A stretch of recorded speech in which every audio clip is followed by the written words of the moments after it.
Purgatory Ski Resort, high up in the mountains outside of Durango, Colorado. And as you can see, it's a stunning day with the sun shining. The temps are in the high 30s, low 40s. The snow conditions are packed powder, and we're going to take you on a snow bike journey today over to one of our favorite tree runs known as Poets Glade. These are our bikes, and we have to wear foot skis while riding them, but we think the snow bikes are the safest thing on the mountain to ride and the easiest to learn. These things are just fun, fun, fun. We're on the first of 3 chairlifts needed to get over to our tree run, and this chairlift takes about 6 minutes to get from the bottom to the top. And getting on and off these lifts is really quite easy. I'm your host Charlotte in the pink helmet. Here's my brother Bill in the black helmet, and my brilliant husband Marvin in the green helmet. Generally speaking, the ski trails are represented by colors. Green lines are for the beginners, blue lines are for the intermediates, and the black lines are for the experts. I had skied for many years. I tried snowboarding as well, but I had a couple of injuries, and I had reached a point where I was afraid to ski on anything unless it was perfectly groomed. So, you may be thinking, how did I wind up on a snow bike? Well, I was scheduled to go skiing one day, but the night before there was a huge snowstorm which dropped about 2 feet of fresh powder on the mountain. So I chickened out. Instead, I fixed a cup of coffee, I sat down with the Durango magazine, and that's where I happened to run across the article on snow biking.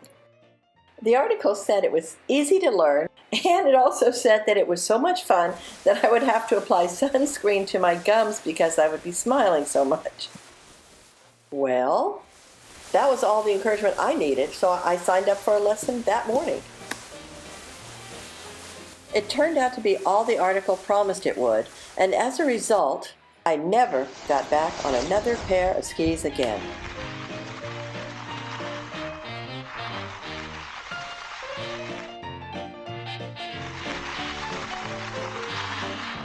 So, within just 3 hours of that first lesson, I had already surpassed my existing ski level. And now, I enjoy doing all of those things all over the mountain that I could never do on skis.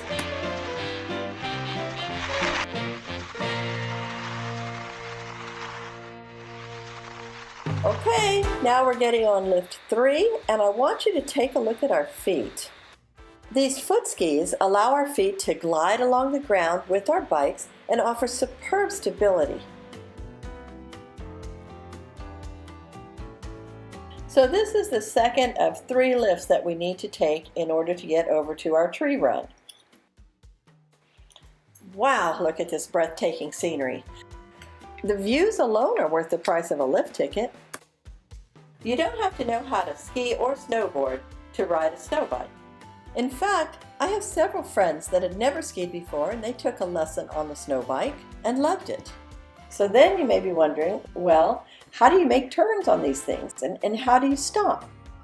Well, you have more than one choice with the bikes. You can just use the edges of your skis as if you were skiing or snowboarding, or if you prefer, you can just simply turn the handlebars to make your turns. Yes, it's that easy.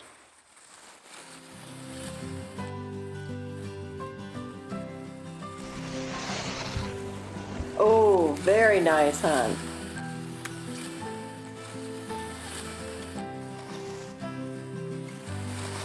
I think he's going to try and spray us with his rooster tail here. Yep, but he missed us. The number one comment that we usually get about these bikes is that they look very hard to do or hard to learn, and that they look dangerous. Well, based on my experience, this couldn't be farther from the truth. They're very user-friendly and extremely controllable, maneuverable, and stable. First of all, you're sitting down. What could be easier than that? Your feet stay on the ground while you're riding, and this feature alone gives you excellent stability. You're holding onto handlebars. They are lightweight, only about 14 pounds, very easy to support while on the lift. You can turn and stop almost on a dime with these things, and they're really great for anyone who may have bad knees or bad hips, or people like me who have just gotten anxious and uneasy about getting back out on skis again.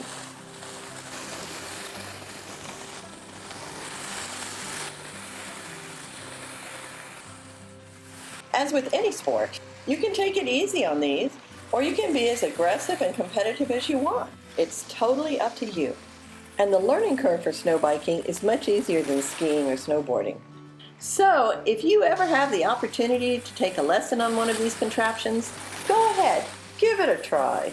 You may find that you never go back to skiing again. Oh yeah, and like the article said, don't forget to bring along that sunscreen for your gums.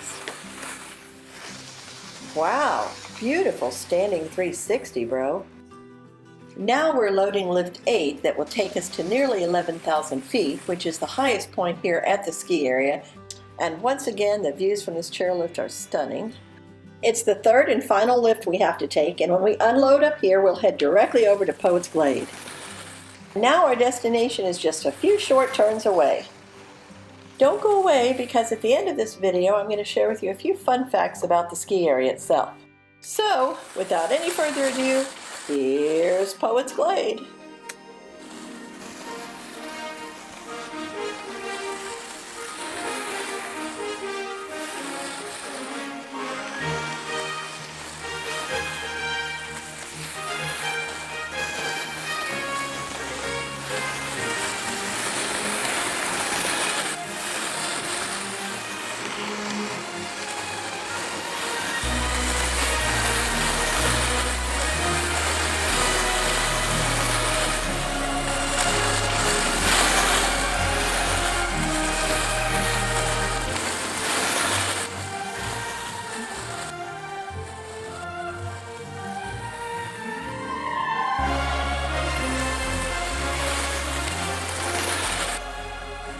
Today has been a great day up on the mountain. We've had a wonderful time. We love these tree runs. Whenever I go into one of these forested runs, I feel like I'm exploring a new place. It's like a new and beautiful maze that you have to weave your way through. And you never know exactly where you'll wind up or what surprise may await you around the next tree. And the experience changes with the different snow conditions. My favorite is deep, fresh powder. It is just so beautiful and so peaceful in these tree runs. Anyway, Purgatory has several of these tree runs, so if you'd like to see any others, please leave a comment below and we'll try to do it for you next season.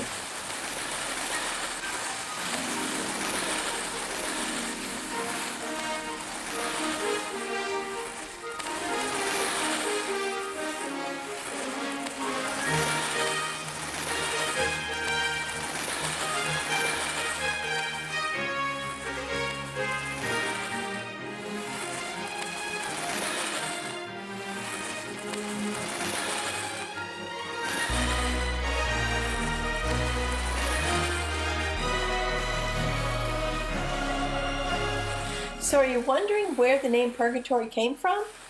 Well, it came from the name of the creek that runs through the ski area, Purgatory Creek. When the ski area opened back in 1965, the owners associated the name Purgatory with the famous 14th century Italian poet Dante Alighieri and his renowned trilogy, The Divine Comedy. In fact, the premier dining restaurant on the mountain is actually named Dante's Lodge, after the famous man himself. Anyone familiar with Dante's work will recognize his inspiration in many of the trail names here at Purgatory. Names such as Styx, Brimstone, Lower Hades, Limbo, and Demon, just to name a few. The lodge boasts 3 separate eateries, including the Backside Bistro, which touts fine dining and is surrounded by windows for an incredible view of the San Juan Mountains, an outdoor deck and bar area for freshly made burgers and beer, and an indoor food court cafe with several food options. Of course, you can always pack in your own lunch, which we do most days, and eat it here as well. It's our favorite place to stop for lunch, connect with friends and family, and plan our afternoon adventures. Purgatory also has a competitive recreational NASCAR race course. They've got a terrain park, they've got a large half pipe, just all around great fun. And there really is something for everyone and every ability up here. Except for the week after Christmas and spring break, and maybe President's Week too, there are really no crowds to speak of, and it feels like you have the mountain pretty much to yourself. We think this place is a hidden gem.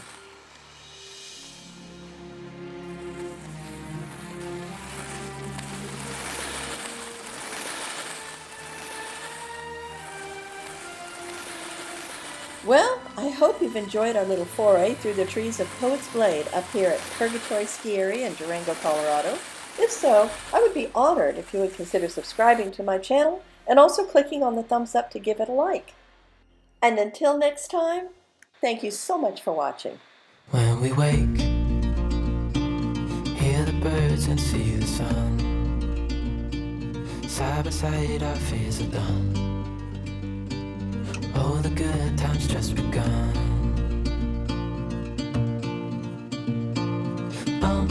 We know what we have, let's hold on tight. Found what we're looking for in life. Call us crazy, but things are finally right. With you and I, the future is bright.